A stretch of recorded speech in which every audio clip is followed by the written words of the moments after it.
ये तस्वीर 29 जून की है। पंजाब में सिख विधायकों की मंत्रियों की अकाल तख्त के सामने पेशी हो रही है। ये अपने आप में एक बड़ा दुर्लभ दृश्य है। किसी राज्य में एक रिलीजियस बॉडी के सामने सरकार के विधायक मंत्रियों की परेड हो रही है, पेशी हो रही है। वजह है पंजाब का एक कानून, जगत जोत श्री गुरु ग्रंथ साहिब सत्कार अमेंडमेंट एक्ट 2026। इसे पंजाब्स एंटी सैक्रिलेज लॉ भी कहा जा रहा है। सैक्रिलेज का मतलब होता है बेअदबी।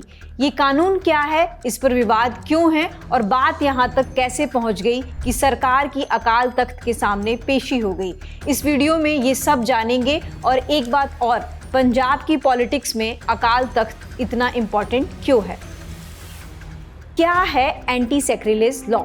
13 अप्रैल 2026 की बात है। बैसाखी के दिन पंजाब विधानसभा ने गुरु ग्रंथ साहिब की बेअदबी रोकने के लिए नया और पहले से सख्त कानून पास किया, एंटी सैक्रिलेज लॉ। इस पर राज्यपाल की मुहर भी लग चुकी है। इसे लाने के पीछे सरकार का मानना था कि 2008 वाला पुराना कानून काफी नहीं था, इसलिए उसे और स्ट्रिक्ट बनाया गया। खासकर 2015 के बरगाड़ी बेअदबी मामले के बाद लोगों में काफी नाराजगी थी और कड़े कानून की मांग हो रही थी। पंजाब के फरीदकोट में एक गांव है बरगाड़ी, राजधानी चंडीगढ़ से करीब 200 किलोमीटर है। बीबीसी की रिपोर्ट के मुताबिक 2015 में बरगाड़ी में गुरु ग्रंथ साहिब की एक प्रति चोरी हो गई थी। बाद में इसके कुछ पन्ने फटे हुए मिले। विरोध प्रदर्शन हुए, पुलिस ने फायरिंग कर दी, 2 सिख युवकों की मौत हो गई। पूरे पंजाब में बवाल हो गया। एक आरोपी मोहिंदर बिट्टू की जेल के अंदर हत्या तक कर दी गई।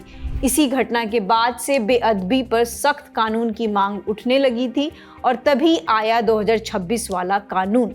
ये कानून कहता है कि अगर कोई व्यक्ति गुरु ग्रंथ साहिब को जलाता है, फाड़ता है, नुकसान पहुंचाता है या चोरी करता है तो ये अपराध होगा। इसके अलावा अगर कोई बोलकर, लिखकर, सोशल मीडिया पर पोस्ट करके, इंटरनेट के जरिए या AI से बनाए गए मटेरियल के जरिए भी बेअदबी करता है तो उस पर भी कार्रवाई होगी। क्या सजा होगी? बेअदबी करने पर 7 से 20 साल तक की जेल, 2 से 10 लाख रुपए तक का जुर्माना। बेअदबी के पीछे समाज में तनाव या दंगा फैलाने की साजिश हो तो 10 साल से लेकर उम्र कैद तक की सजा और 25 लाख रुपए तक का जुर्माना। साथ ही पुलिस बिना वारंट गिरफ्तारी कर सकती है। मामले की जांच DSP और ACP लेवल के अधिकारी करेंगे। मुकदमे की सुनवाई सेशन कोर्ट में होगी। ये तो रहे नियम, कानून और उससे जुड़ी सजा। अब अकाल तख्त को इस कानून से दिक्कत क्या है, 5 पॉइंट्स में समझते हैं। पहला, बिना सलाह के कानून बनाया गया। अकाल तख्त का कहना है कि पंजाब सरकार ने ये कानून बनाने से पहले अकाल तख्त, शिरोमणि गुरुद्वारा प्रबंधक कमेटी या सिख विद्वानों से कोई राय सलाह नहीं ली। दूसरा, धार्मिक मामलों में सरकार का दखल। अकाल तख्त के मुताबिक सरकार अपराध पर कानून बना सकती है, लेकिन सिख धर्म की परंपराओं से जुड़े कानून बनाने का अधिकार सिर्फ अकाल तख्त और सिख पंथ का है। तीसरा, कस्टडियन यानी कि संरक्षक वाली व्यवस्था पर आपत्ति। नए कानून में ग्रंथी, सेवादार, गुरुद्वारा कमेटी और घर में गुरु ग्रंथ साहिब रखने वाले लोगों को कानूनी जिम्मेदारी दी गई है। अकाल तख्त का कहना है कि इससे फॉलोअर्स में डर पैदा होगा और उन पर गलत केस भी हो सकते हैं। चौथा, धार्मिक शब्दों के इस्तेमाल पर आपत्ति। अकाल तख्त को स्वरूप शब्द से दिक्कत है। उनका मानना है कि स्वरूप की जगह बीर शब्द का इस्तेमाल होना चाहिए। यहाँ बीर मतलब गुरु ग्रंथ साहिब की असली और पूरी किताब, स्वरूप मतलब गुरु ग्रंथ साहिब की पूरी कॉपी या एक उसका स्वरूप। पांचवा, डैमेज्ड या क्षतिग्रस्त गुरु ग्रंथ साहिब के सम्मान को लेकर चिंता। अकाल तख्त का कहना है कि अगर गुरु ग्रंथ साहिब की कोई प्रति पुरानी या खराब हो जाए तो उसे आम किताब की तरह नहीं माना जा सकता। ऐसी कॉपी पूरे सम्मान के साथ सिख धर्म परंपरा के अनुसार अंतिम प्रक्रिया की जानी चाहिए, सिर्फ कानूनी नियमों के आधार पर नहीं। ओवरऑल अकाल तख्त का मानना है कि धार्मिक मर्यादाओं को अगर कानून के अंदर लाया जाता है तो धार्मिक परंपराओं और आपराधिक कानून के बीच अंतर करना मुश्किल हो जाता है। मतलब रिलीजन एंड क्राइम के बीच ब्लर लाइन दिखाई देती है। इस डिस्कशन की शुरुआत में ही हम अकाल तख्त का जिक्र बार बार कर रहे हैं, उसके बारे में भी जान लेते हैं।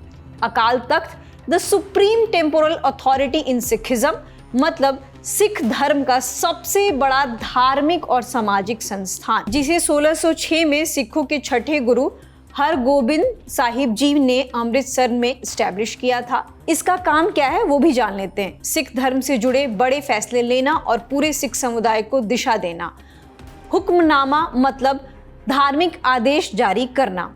अगर कोई सिख धर्म की मर्यादा, जिसे सिखिज्म में रहित कहते हैं, उसका उल्लंघन करता है तो सुनवाई करना और जरूरत पड़ने पर धार्मिक सजा, सिख धर्म के मुताबिक तनख्वाह तय करना। और अब आखिरी सवाल, अकाल तख्त एक रिलीजियस इंस्टीट्यूशन है, फिर वो पंजाब की पॉलिटिक्स में इतना इन्वॉल्व कैसे रहता है? इस पर हमने बात की जेएनयू में रहित reconsidered identity and diversity in the Sikh society in 18th and 19th century Punjab विषय पर पीएचडी कर रहे स्कॉलर अनंत से। अनंत ने बताया कि अकाल तख्त से ही हुक्मनामे जारी होते हैं, सिख रहित से जुड़े मामलों का फैसला होता है। अगर कोई व्यक्ति रहित का उल्लंघन करता है तो उसे तनख्वाहिया या गंभीर मामलों में पतित घोषित किया जाता है। उसे तनख्वाह के तौर पर सार्वजनिक रूप से गलती स्वीकार करना, समाज सेवा करना, पाठ करना, दान देना या दोबारा अमृत छकना शामिल हो सकता है। अकाल तख्त किसी अदालत की तरह कानून के बल पर नहीं चलता। इसकी ताकत सिख समाज के विश्वास और धार्मिक मान्यता से आती है। इसलिए अकाल तख्त के सामने पेश होकर उसका फैसला मानना इस बात का प्रतीक माना जाता है कि कोई भी व्यक्ति, चाहे वो कितना भी बड़ा नेता, अधिकारी या प्रभावशाली क्यों ना हो, सिख धर्म की मर्यादा के ऊपर नहीं है। सिख इतिहास में कई राजा, शासक और बड़े नेता अकाल तख्त के सामने माफी मांगने और उसके बताए धार्मिक दंड को स्वीकार करने पहुंचे हैं। पटियाला के शासक आला सिंह इसका शुरुआती उदाहरण माने जाते हैं। हुआ ये था कि पटियाला के राजा आला सिंह ने एक समय अफगान शासक अहमद शाह अब्दाली के सम्मान और उपाधि स्वीकार कर ली थी। सिख के धर्मगुरुओं ने इसे सिख मर्यादा के खिलाफ माना, इसलिए उन्हें दोबारा अमृत छकने मतलब सिख दीक्षा लेने को कहा। आला सिंह ने ऐसा किया और उन्हें फिर से सिख समाज में सम्मान के साथ स्वीकार कर लिया गया। आज भी पंजाब के कई बड़े राजनीतिक नेता और अन्य प्रसिद्ध लोग अकाल तख्त के सामने पेश होकर माफी मांगते हैं, उसके निर्देशों का पालन करते हैं। 2024 में पंजाब के शिरोमणि अकाली दल के नेता सुखबीर बादल को भी अकाल तख्त ने तनख्वाहिया करारा था। सुखबीर सिंह बादल और उनके साथ कई अकाली दल के नेताओं को धार्मिक रूप से दोषी माना गया था, जिसके बाद उन्हें सेवादार की जिम्मेदारी निभानी पड़ी थी। तो आप समझ सकते हैं कि पंजाब में अकाल तख्त का कितना महत्व है, और इसलिए अब वहां से ये तस्वीरें सामने आई हैं जहां से हमने अपनी सारी बात शुरू की थी। आप इस पर क्या राय रखते हैं हमें कमेंट सेक्शन में बता सकते हैं। शुक्रिया।